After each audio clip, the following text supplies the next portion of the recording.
Hi friends, welcome to my channel. உயிரெழுத்துக்கள் அ, ஆ, இ, ஈ, உ, ஊ, ஏ, ஐ, ஓ, ஔ. இதற்கு இணையான இங்கிலீஷ் லெட்டர்ஸ் எப்படி வரும்னு நம்ம பார்க்கலாம். ஆனா ஏ, ஆனா ஏ இல்லாட்டி ஏ வரும். அது ஒவ்வொரு இடத்துக்கு தகுந்த மாதிரி மாறுபடும். இதே மாதிரி உயிரெழுத்துக்கள் 12க்கும் நான் அதுக்கு இணையான இங்கிலீஷ் லெட்டர்ஸ் கொடுத்துருக்கேன்.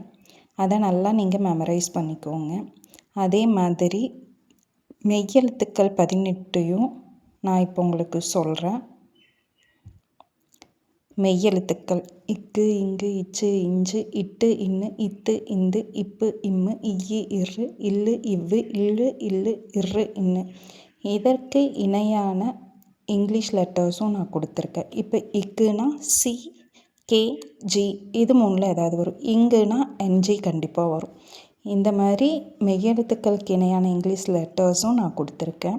நீங்கள் உயிரெழுத்துக்கள் 12 அதற்கு உண்டான இங்கிலீஷ் லெட்டர்ஸ், மெய்யெழுத்து 18 அதுக்கு உண்டான இங்கிலீஷ் லெட்டர்ஸ், இதை நல்லா மெமரைஸ் பண்ணிட்டீங்கன்னா ஒரே வாரத்தில் உங்களால் தமிழ், இங்கிலீஷ் ரெண்டுமே ஈஸியாக எழுத படிக்க கற்றுக்கலாம்.